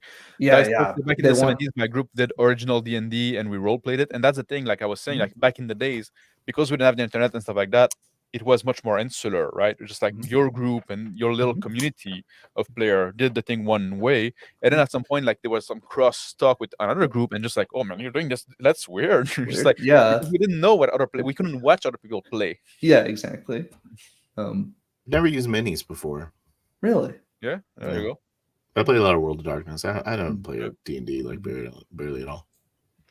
Yeah, look at that. Like Elias said the same thing. Like I started in 87 and used mini until 2016. There you go. So like I'm not sure if it was a tradition. It was like some tradition, some people played like that, but it wasn't universal. Yeah. But I do think like the money is a big driver. Like was it like Yes, hello, by the way, it was saying money is a big driver, and it is because, and that's also something I see when I watch the official D&D channel. Like they give you advice that sucks, but they have an vested interest of you being depending on buying those adventure packs and stuff like that. Yeah, that's where make stuff on the fly. Just prep. You don't need those books. Of course they're not gonna tell you that. They say like, no, you want like, oh yeah, push your player to the like. Don't hesitate to advance them to the next scene, right? Like. Follow that scene. There's the path there. Follow that path, right? They want to tell you that. That's fucking insane. But yeah. They want to teach you to play the game wrong, so you keep buying their shit. And then like, well, you know what? I'm not quite getting like maybe if I buy this new supplement, it's gonna get better. Oh, this adventure is good. Yeah. Okay, I'm gonna try it. It wasn't that great. It's like, well, it's because you're not role playing. You're not. Unsurprisingly, I said many of these things, and they have not called me back to playtest for them in a couple of years, and I can't imagine why. All of the guys that were there, like that was so fun. That was a great thing.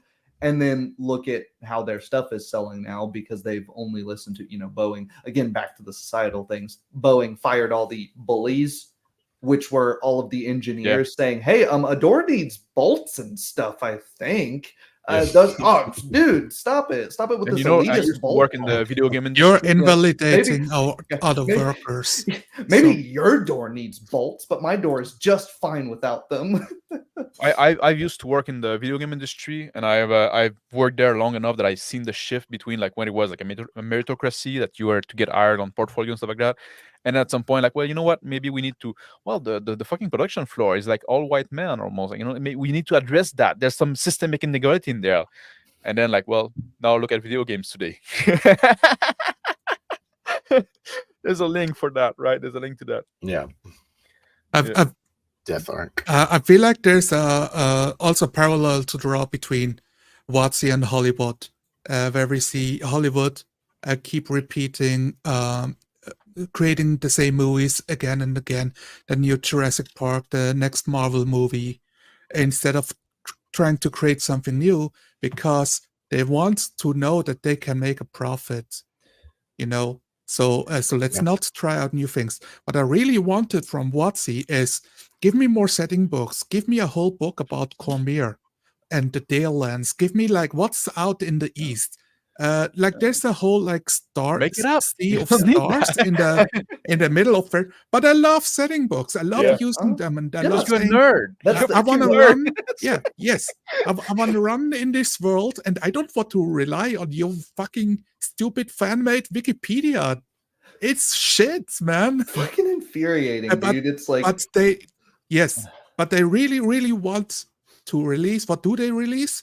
What got them the most money? Let's make a book with the best dungeons. Let's make Curse of Strahd. well, Let's make, Or like, and then later on, let's make Eberron and maybe Planescape. and And this I need to wait year after year after year to get stuff I want. and there's two business strategies that go into this, not to take us too far off the rails of Yeah, you are. role play, but they're a publicly traded company, so their stockholders are looking at, one, the market in general, and two, the way the company was going, and saying, hey, they're very risk averse. They're like, just do something that print money for us, Watsy. We need you to print money for us because you've been releasing stuff that is not the money printer. We need you to print money. So they're like, okay, let's just go to stuff that we know will sell.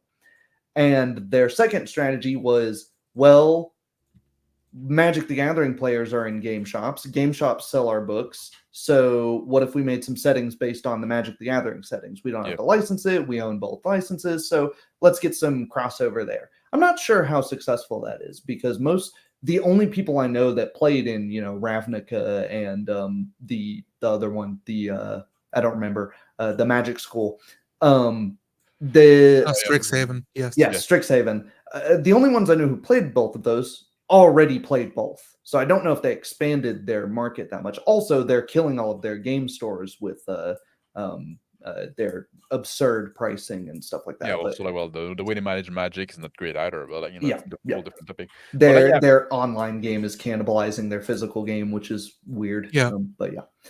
So yes, money definitely plays a big part in it, and I think, but I think here, especially with Hasbro, in the battle of stupidity and guile, always suspect the former. Yeah. But don't rule out the don't rule it out, but suspect it. Yeah, but like money play a big role, and that's also like part of the to go back to the state of the YouTube RPG, the RPG YouTube kind of the content creation. Like that's also a thing. Like like people want to grow the channel, they want to get the subscriber, they don't want to get like anybody upset, and now like you're fucking like walk on eggshell, not to be canceled for any fucking kind of shit, right? That's everything is fine, whatever, as long as we're having fun, whatever you want to do is good, and we're out there, and of course, like we have like this. We are like probably like lower agreeability people. Like we know we have like we'll be able to go to say like no, you're wrong and stuff like that. So of course that's gonna rustle some feather and stuff like that, and then people like get like, and people are not used to that anymore. So people are gonna go in the defensive and say like, oh dare you, right? Just like, but you need those kind of people. Those people that are capable of being contrarian and say like, you know what, I don't care about that. And people like, I do book reviews. I do get review of games sometimes, and sometimes I kind of trash them if they're bad. Like I say what I feel, like I say what I think is wrong about that, and that's so hard to find. People do fucking those game review and say, oh, that's very good, the art is very nice. Like people like walk on eggshell about that because like they're hoping at some point that the company is gonna pick them up and send them free stuff. And I'll tell you exactly that. I was one of maybe 2 people at a 30 people playtesting ever that would say, hey, I like this, but this is dumb. This doesn't work here. And they stopped calling me back, right? Yeah, that's that's also a problem with designer, right? Just like it's also how do you get good playtesters if the playtester wants to get to playtest again? So he will tell you what you want to hear, not what you need to hear. You should, the playtester that should be called back are the one that are able to be critical, right? Just like that should be, oh man, we need this guy input, like because he's making good point and he's explaining them, right? Just like it's not just saying, oh, it's great, it's the best thing I ever played. Because all excited. You don't want like sycophant for your playtester. Can we get into an hour call to discuss your points? I need to understand why you didn't like this, and if you understand, you can fix it. Yeah. Or you understand that his opinion is shit. I always found like, like oftentimes I point, like maybe I'm a bit negative guy. I always point more the negative of a system and stuff like that, because I always think, like the fucking marketing and other people too that are just like shilling basically are gonna tell you the positive about this stuff. like when I look at a game review on Steam, right? Before I want to get it, I always look at the negative review, or same thing on Amazon, right? Because this is what going to tell me, like, is that like this is going to tell me much more because I saw the positive. I look at your fucking trailer. I look at like what you're saying, This how amazing it is. Now I want to see what people think and why they think I shouldn't get that game or whatever. And that's what I'm trying to do.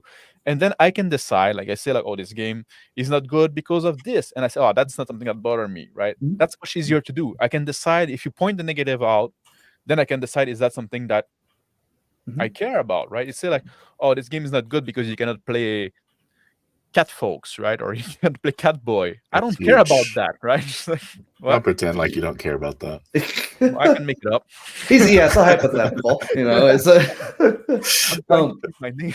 this has become like a huge issue, not just in this little. Ultimately, what we're talking about here is it doesn't really matter, right? But it's not. You're not going to die because you spent a few hours in a role playing session you didn't like. It's an annoyance. But this speaks to an industry wide issue of selling stuff. If you buy Yes. anything on Amazon, there is a good chance that you get shipped a little card that's like, please write us a review. And if you they don't say this part because this part would be illegal but what they're saying is write us a 4 or 5 star review and we may give you $100 Amazon gift card back. Well, they do that a lot. Like they email people like, oh, if you put a 5-star review, we're gonna give you like $10 voucher. Yeah. And so you can't. It used to be, Review on 10 Amazon years is not ago, trusted. even you can go on to Amazon reviews and know. Well, grain of salt, general public, people are reviewing things that they've just opened, so they've got the high of like, oh, I've got cool new thing, and maybe they haven't spent a couple weeks with it where it sat in the box for months and they actually didn't end up using it at all. Or they like they fucking replace like their TV of 25 years with a new one and say, oh, it's great. It's crazy. It's awesome. awesome. Nothing to compare against. But now it's you have to factor that in with the how many. Oh, this has 4.4 stars, and now you're questioning why doesn't it have 4.5? Huh? What are where you have to sort by. When I'm looking at reviews, I sort by the worst reviews because those are typically the most helpful. And occasionally you'll have somebody that's just an idiot and they're reviewing a product poorly because they bought the wrong thing and that was their fault. But the majority of the time, usually like on Amazon, like the 2 or 3 star, very useful. Usually, those are yes, it does what it says, but I used it for a few months and a part broke. Or the sizing was a little tight. Car influencers, just like maybe I use a size bigger.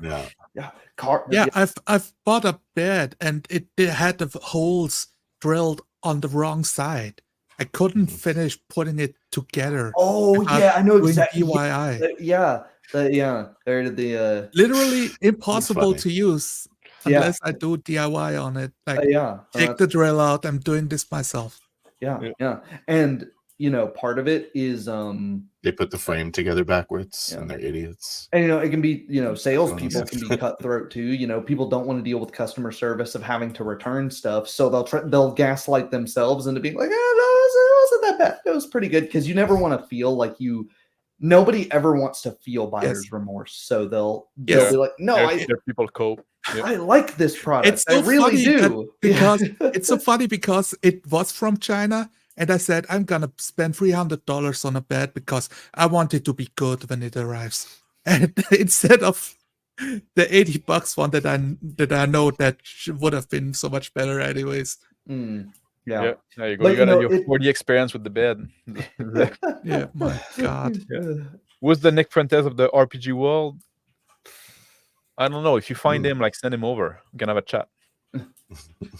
But it becomes a big issue just in general, this unwillingness to point out problems. I mean, I mentioned the Boeing thing earlier, but particularly with influencers. The Boeing thing wasn't really influencers, but with influencers, cars, how many people are being burnt on Tesla Cybertrucks now because they got paid for, oh, it's $50,000, $60,000, $80,000, and now they're $100,000. People how many people put money down on these things because their favorite influencers got to say, oh, cool Cybertruck, and they don't mention And then and also like people like, and like that's something like people like to buy it, then they don't want to look like a fool, so they say like, no, it's great, like yeah, you got some issue, but like overall it's so worth it. You over like they don't want to look like the fools, right? The influencer and stuff like that, they got fucking roped into that. Like when I like the Cybertruck, but like I never buy it. Yeah. I never buy a first year production thing, right? And- I just you just wait for people to. Um, That's why I don't have one. Yeah. The only reason I don't have one. And I say that because I'm guilty of this sunk cost fallacy of, I've been spending well over a year now taking a hammer and nails to Pathfinder First Edition and going, God, that's a stupid mechanic. Bolting stuff on and being like, no, see, Pathfinder's great. My Ford Pinto is great, guys. It doesn't burst into flames. And it's like, well, you put a Mustang engine that's 20 years newer in there. You've totally taken out the transmission, and it's like, is the Ford Pinto great, or is it great because you spent $50,000 rebuilding? You turned it into a couch. Yeah, exactly. Yes, I don't think this is a car anymore. It looks Yeah, like a yeah. That's motorcycle. like, and like we said, like misery love company, right? So that's that thing too, right? Just like at some point, like you made a mistake, and like if other some people are driven to that, like if other people make the same mistake, right? Just like then at least I'm not the lone idiot that just like that's a fucking bad habit. Mhm. Yeah. Yeah. So Yeah. that's the whole thing about like is there anything we want to talk about, like about this elitism stuff and like people like saying like, well, like, because I talk about the state of YouTube, because that's just saying like, yes, we're coming here and we're saying like this is better, we propose a certain way of, like we're not afraid to rustle some feather, like rustle people's jimmies and stuff, like whatever the expression. Yeah. And I that find the it range- weird that people that don't know about 4D are calling it elitist and then saying what they think it is. Why don't you guys just watch the videos? I don't get watch it. the videos, watch what we do. We criticize ourselves a lot. We talk about our journey. We try new stuff. Sometimes it doesn't work, and then we talk about it. And like on Terror of Your Skin, right? We come here and we try to say, okay, how can we do that? Yeah. Like, how can we try to figure our stuff out, and then we talk to people. We welcome them, and then we put them in training session, and we include them in group, and we say like, try it at home. Like we say like, it's not that hard. It's worth it. You're gonna get more of the hobby. It's rewarding. And we spend our time like trying to explain you. And yes, sometimes we make jokes and we're being a bit edgy and stuff like that. But you need like, that's what you're gonna get for people that are willing to go against the zeitgeist, right? Go against like what everybody say. Go against like be able to be a bit of contrarian and say like, no, I think that doesn't work. I think if you play that way, and if you enjoy it, that's fine, but you can get more from the hobby, right? And somebody was saying earlier, even the fact that we keep saying that, and if you want to play that way, that's fine. Even the fact that we have to say that, that's also saying that's like the 4D version of "I'm not racist," but almost. It's like, and that's almost that's almost in a way, isn't it more elitist to say, I don't even need to hear your argument. I already know.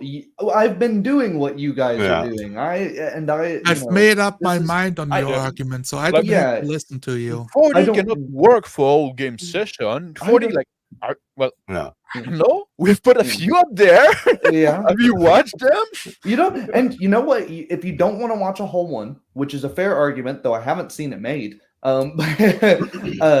Do what we do sometimes with sessions that we're thinking maybe we should look at this. Watch 5 minutes.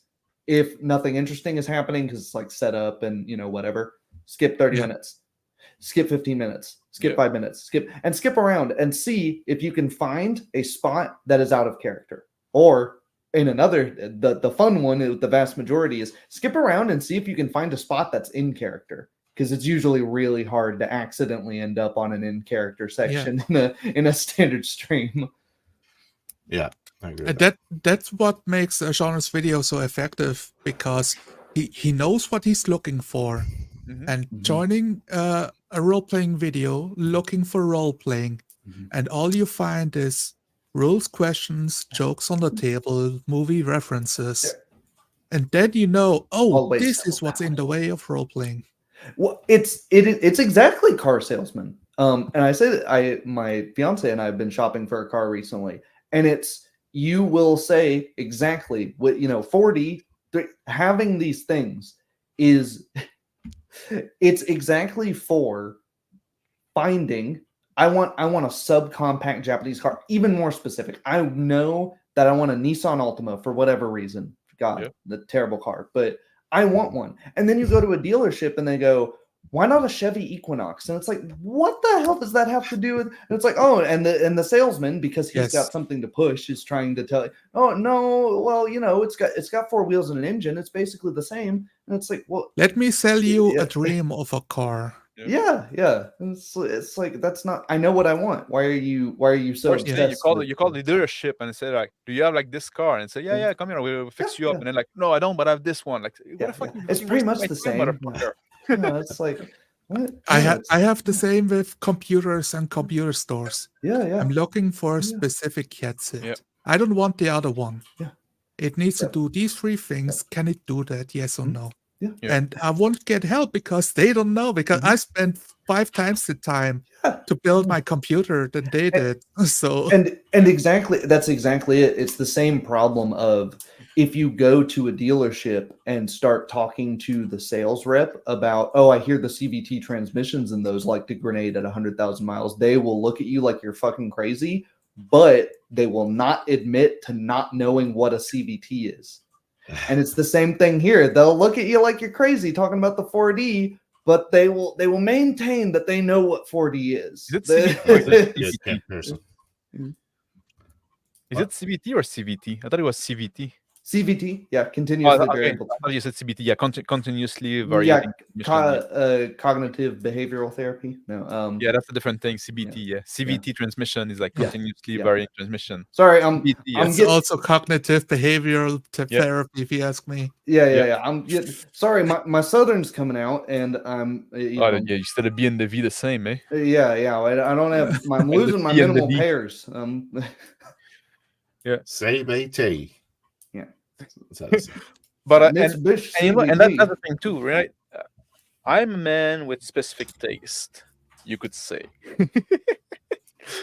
And when I'm shopping, it's the same thing, right? Like I want something specific. I want like this, like I think about like when I go to a lot of people are not like that. They just say, like, oh, what you got? Oh yeah, that's fine, that do right. Just like I want to eat something. I want to eat something specific. Like I know what I want, right? Same thing when I come to gaming. I know what I want. But some people are just like, yeah, whatever I can get, like I'm gonna get, like, I don't know. Is that a good way to be? Easy to satisfy, or do you strive to excellence? I accept everyone. I think it's fine to be easy to satisfy. I think what the problem is when going with that analogy is when you say, oh, I'll eat whatever, and then you go, oh, okay, how about Mexican? And then they go, no, not that. It's like, okay, well, what do you want then? Well, I can't really define what I want. But I want basically the same thing you do, but I can't. those people don't know what they want. That's the problem. Yeah. Exactly. You should, if you don't know what you want, try new experiences. If I say Mexican, then try it out, and then you will know if you want it or not. Yeah. And this is 4D as well. Yeah. If you don't know if you like 4D role-playing games or not, try a training session. Yeah. Find out if you like it. Find out if you like staying in characters for 30 minutes without asking the dungeon master or the game master a question, and saying what you do in character. Try it out and see how it feels. Maybe even take a couple of notes if you're feeling adventurous. Yeah. And it's especially, if you've done it before, or if it's nothing new, great. It shouldn't be difficult for you then, right? The first thing I've done after my training session with Rick, in the same week, I've done a training session with my German friend in German. I just brought it over immediately to the guy I know has the most experience, like who wants the same thing that I do, but has trouble getting it on the table because our other players, they want to play by the rules. They want to win the game. So let's just find out how it works. It's because Dice Tales, it's because once they drink the Kool-Aid, they'll they'll become converted to our Yeah. evil cause of true. roleplay. Yeah, but that's all we want. Like, we're looking for people to play with. We like a certain style of play, so we're looking for people that are willing to try that Yeah. style of play. We're like looking for people that are interested in that. Mhm. We're fucking Just not a try closed group. taste, guys. Yeah, Just try yeah. it. Just a Taste. It little won't kill you. taste. It won't kill you, right? Yeah. I know, like Shoner says, it's risky. Like, people are averse to it because if you die in role play, you die in real life. We all know that. That is true. That's Yeah. why people In don't like joke. role playing. Yeah, exactly. Like, people are afraid of role playing because, like, Mhm. what if my character die? Well, then you died and You you're wander dying in real around life. New York like Tom Hanks for like Yep. a day. Yeah. I'd really, really want to debunk one more In my thing big story. Mhm. about 4D being more difficult than the other styles of games. Mhm. I think it's the opposite. I feel like Mhm. getting into 3D role playing as a game master, that is very hard Mhm. Yeah. because you're preparing the whole adventure, you're reading the whole setting, you're lifting the whole building yourself. Yeah. Oh, yeah. And that You in 2D, create- yeah, that's true. Yeah. Yes, you create the factions, you have all of the stuff on top that you had in 2D as well, but now you're trying to stay in character the whole time, Yep. right? So I think in so 3D I feel already you like should avoid the railroad, and in 2D, like running with the Yes. fly like running with the punches and being on the fly already. Like, but you're right. I always like found like I never liked model. I've bought like a very few, but like always been like a core book only guy because I always found like Yeah. the more you add supplement, it always make the game worse. It make the game like convoluted and clunky and stuff like that. And if your game is not good without the supplement, then your game is just not good, right? You just like design a bad Yeah. fucking game. And like when you like running model and stuff like that, I always thought it was so much more work than it was worth for because then then the player veer off and do something else, and I don't want to fucking come back them. I don't want to roll with them. So it's okay. We're gonna roll for that. Exactly. This model, throw it over your shoulder because you won't use it anymore because now they're doing something else, right? And just like, oh, the solution that my player found, which is a good solution, but it's not planned for in the book. So all that work was wasted, Yeah. right? So So why is 4D easier than 3D? It's because you're sharing responsibilities on how to solve the problems. Instead of the dungeon master doing all the work, you're splitting it up by 4 or by 5 players on the table. And you don't have the huge prep beforehand with 20 pages. You come up with it on the fly and stay in character. And that takes practice. That is difficult. Maybe you still do some prep, so you don't get caught with your pants down, but it shares the load. I actually did I have a video about this, but I find that most of our better games have prep, but the prep is co-created. So it's like you bring everyone in, and then everyone designs the world together and designs the characters together. Get player buy-in, right? It feels like we're kind of backing into prep. I don't know. well, it's like different. That's basically our session 0, where it's the established parameter of the world, right? And they're still generic enough and general enough. Like we have like we put some building block, but then also because it's co-created in a sense that system 0, we said, okay, this is gonna be the world. Okay, what do we put in and stuff like that? And this is a fun exercise in itself. But also like now every player is invested, and because we know we created this world together, we know where the boundaries are, and we know the area that are open, that we can expand it on it through play. Also, the other cool part about the co-created session 0 is that everything gets to. There's no exposition still, so like everything's just kind of bubbling up through the interactions of the characters still, because everyone is on the same page as to what the world is really like, and then it enables the 4D like way easier. But I think that normal prep has more of a like a directorial context to it, because it usually implies, well, the GM's the one doing all of the prep, so you're gonna have to info dump, which you can attempt to do in character ways. You can have an NPC that's a font of knowledge, and things like that. There can be a lot of exposition, but again, it tends to be more work on the GM side for that. Whereas it always like limit the player, because like are they gonna dare introduce something in the world like that could contradict what you prepped, right? Yeah, exactly. Or do you ask the player like read this fucking Bible that I wrote, right? Like, like the GM, like I know like world building is a fun activity. Like it can be a lot of it's really fun, fun right? as a team. Yeah, Fun exactly. as a team, That's- but also like if you do it on your own and say like, oh no, this I created this world, like, and that's also something like I was telling you as another when you say like I want the setting book for the setting, like you don't want to give homework to your player, like unless your player are really into that, maybe. But then again, like you should know that once we start playing, then already like when it's what's in the book and what we take from the book, that's the starting plot, the starting block. Yes. And then like when we go in the game, we're gonna diverge from that, and that's fine. Now the book, Yeah. we started with the book. Now the book is away, right? Yeah. Now we're building Yeah. onto that. Yeah.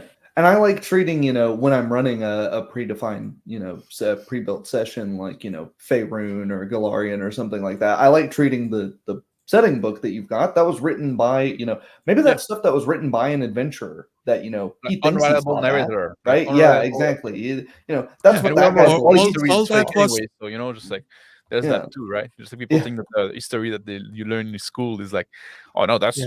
just the truth. Sorry, mate. All history is fake Even- and propaganda. Got flying. There you It, also, a lot of these setting books are written from the perspective of a mage. Like oftentimes they put the Well, literal nowadays, name right. in there, the go. Like opinion of the that's a NPCs. somewhat new thing. It didn't used to be the Yeah. case. Yeah. Yeah, but then that's homework again. We have But yeah, to read. exactly. And it did create take such a load off of me when I just did a session 0 for the game I'm making. I'm going to play test, and one of my players, their characters got like a bum arm, and he was like, well, why? And I was thinking about having like a life path thing for the drawbacks and stuff like that. But for my players, I didn't even need that because they're immediately, when they take that, they're thinking about like, oh, why do I have a bum arm? Oh, the mob broke my arm one time, and I'm like, oh, okay, now you've got Procreation. now there's a mob. I didn't even know about that. And Yep. 2, your character's got to tie into it. So it's just like, wow, I didn't even have to. Great, Easy. you got me a huge jump start here. Yeah, And like that's something also like that's linked to character, and like that's also like oftentimes I say like a big mistake that people do. Now we're veering off subject, but a big mistake that people do is like writer and fantasy writer and sci-fi writer a lot. They focus too much on the world, but what we care about is character. It's character like that is what we relate to, right? Like Yeah. if you use the character just to be like a vehicle to expose the world, that's gonna be like a fucking shit movie or shit TV show, stuff like that. If the world is just like a That's- background where the character evolved in, and that motivate the character and stuff like that, that's great, right? Just like, and a so and a that's the good same thing with the setting. When people are focused a lot on lore and setting and stuff like that, you're putting the cart before the horse, right? Just like it's character that matter. a good There has example to of be that as would be strong as, at least. I agree. yeah. A good example of that would be the Star Wars prequels, where the characters are pretty much all insufferable or cardboard, but the world's actually kind of interesting.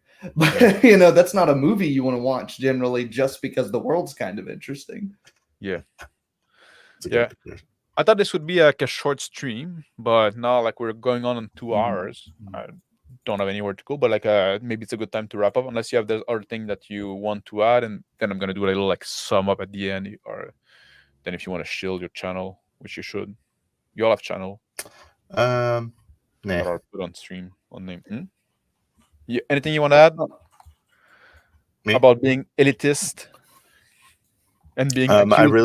really like playing with really good role players, and Yes. it's definitely the best role playing I've ever had this year. So I appreciate you being so good at it, Max.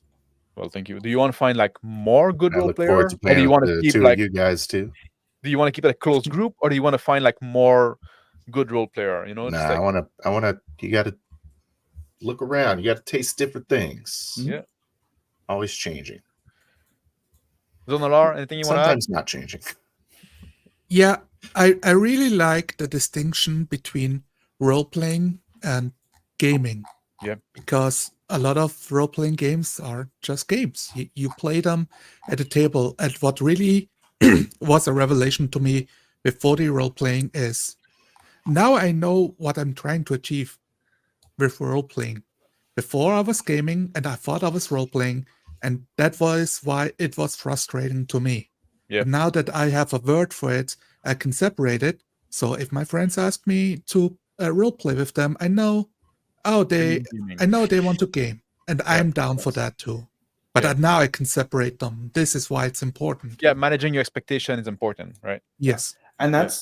that's why, as a final note, that's why I mean, people can add to this. I don't have to be the end cap, but going around. I'll talk last. Yeah. Final note from me. Always. That's why defining terms is so important, because if we don't, we can't even like point to so many times I would end a session and go, something about that bothered me. I didn't like, but I can't figure out what it is. And your players are going to be nice to you. They're not going to be the ones giving you harsh feedback very often.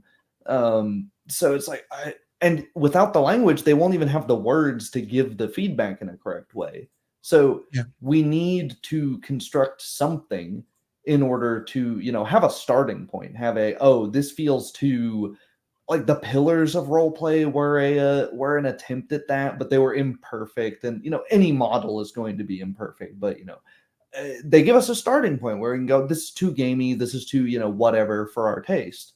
And so yeah, language is really important, especially because ultimately this hobby is almost 100% language based. Right? Yeah. The language is super important here, right? As far as myself, plugging channels, Axiom, Axiom. He said Axiom. Azimuth mentioned earlier, talking about martial arts stuff. He asked me a question. I answered him in chat really briefly, but I make videos on martial arts stuff, both as it pertains to RPGs and not. So I may answer that question in more depth on my channel if you're interested. The soft versus hard martial arts concept. So, yeah. All right. So basically, that's what because the stream is long and some people join on. Like what we say, like okay, the claim that we've been accused a lot of being elitist, right? First, that's a misuse of the word. Secondly, yes, we can say one style of role plays, like one style, like for the role playing, because we're talking about role playing, is better because there's more role play in it, because there are actual role play in it. We're looking for something specific, right? Just like we have a specific criteria that we define of what we mean by role playing, and we can say if this game got more of that, if this player do more of that, then he's a better player. That's a better game, right? And saying that something is better than something else, that is not what elitism. Go fucking pick up a dictionary if you if you need to learn about that. It's just because the fact that you're pretending that not everything is equal doesn't make you an elitist. You can have an elite without having elitism because there's no systemic thing. There's no systemic structure. There's no like pre-established privilege. It's not a closed group. Speaking of which, we're always trying to explain to people what we're doing and teach people and try to bring people to join our group and to do and we train people and stuff like that, and we let them try and stuff, and we say like, try that with your group. We're not a closed group. This 40 thing, we say like, you should try it at home. The 3D, the 40, that's the opposite of being elitist. And we're always there to answer question. We're always there to engage in the dialogue. All those people that accuse us of being elitist, they can come and talk to us. We're a bit mean sometimes, but that's gonna come with the territory. Yeah, that's true. That's true. He's the new guy, still learning, still in training. But that come with the fact, yes, we're a bit abrasive, but you need that for people you need people to be that are not afraid to be a bit disagreeable if they're gonna go against the zeitgeist and be able to propose something that is not just like, oh yeah, as long as you're having fun, as long as it's all good, right? We can say like, no, you can be better, you can push yourself. And if you're somebody that try to push yourself and try to be better and like to have criticism and is not afraid of criticism and criticize yourself. Sorry, I've lost my English at some point there. Little bug. Criticize yourself, then yeah, maybe we assume that other people are accepting to criticism. Maybe that's a mistake we make, but that's part of the human condition. So don't take it too much too hard. We're just trying to help. We're trying to have you, like I often say, if you role-playing game can do something unique that no other hobby can do, like some other hobby can do the tactical stuff better, some other hobby can do the managerial stuff better, some other hobby can do all kind of stuff better, just the social stuff. Social stuff, role-playing are pretty good for social stuff, but there ought to be on that. But you can get something from role-playing game that you cannot get from other hobbies, which is role-playing. So try to fucking lean into the strength of the hobby, right? And you're gonna get more of the hobby. So that's what we're just they are trying to help. We want you to have the best game you can to get the most possible of the hobby. So I hope we can put this criticism to rest. I know we won't because people don't watch our video and don't engage with us, right? But if you hear somebody saying, "Oh, those guys are just a bunch of elitists," tell them, go talk to them. They can be somewhat nice. If they We don't bite much. try. We don't bite too much. We bite a little bit, but they're just like nibble of love, really. Yeah. That's what you it's yeah. So thank you The everybody danger for is what makes it fun. yeah, yes, exactly. It's like it's playful bite. Thank you for everybody that joined me there on the panel. Phil the Trill, Zonalar, and Tyler on Flim Zombie 1. You can find all their channel. They all have the channel. I put the link earlier in the chat. But use your fucking use the search function on Google, send that out. And thank you for everybody that joined us live in chat and commented. I'm sorry I didn't look at the chat that much. We had like a very lively conversation, and the chat was going somewhat fast. So I tried to pinpoint some of them when I could. And thank you for everybody that watched on the replay. Leave comment down below. Don't forget to subscribe and ring the bell so you don't miss those like kind of like unannounced and last minute kind of stream that sometimes I like to do. Sometimes they're the best one because if I do a last unannounced stream, usually it's because I'm fiery about something. Go watch the podcast I did with Same Old G earlier today. If you look in my channel, you're gonna go in the community post. You're gonna have a link for it. It's on Spotify podcast. And Yes, join his Discord. yeah, join my Discord, but you have to find the link because I'm not posting it now because I'm wrapping it up and well, it's kind of like a side quest you have now. Well, it is because we're terrible elitists, Exactly. A closed group, you're not invited. But and tomorrow night I'm gonna be streaming on my personal channel, which is not about gaming. So if you're interested in we did touch a bit on politics there tonight, so you kind of know where I can stand. I have like some hot takes about stuff. Now I'm streaming on Wednesday on my personal channel. I just started that, so you can go on Mr. Max Boivin, just like my name, and you find it. And there's gonna be a Tear of Your Skin on Friday. I'm not sure yet what the topic is gonna be. Probably gonna be about the campaign. Why do campaign instead of like one shot? Did we do this one already, Phil? We did no. We didn't. I Well, think maybe we'll we do that. talked. I think Maybe we we'll do talked about something else. wanting to do it. Oh, maybe I think so. Yeah, but maybe we'll but like now we're like focusing more on the 40 stuff instead of just like in the Dyson design we're more like a general topic. Now we're focusing more on 40. I hope sometime you're gonna be able to join us. Maybe I'll change the date again. I don't know. We'll see. We'll see what happened with summer and shit like that. Yeah. Ring the bell. One of my players mentioned that Friday will stop working for them. So maybe my schedule changes. Maybe your schedule changes. Who knows? Yeah. All right. Have a good night, everybody. Thank you for joining. Take care, all. I'm ending the stream now. Bye. Yeah.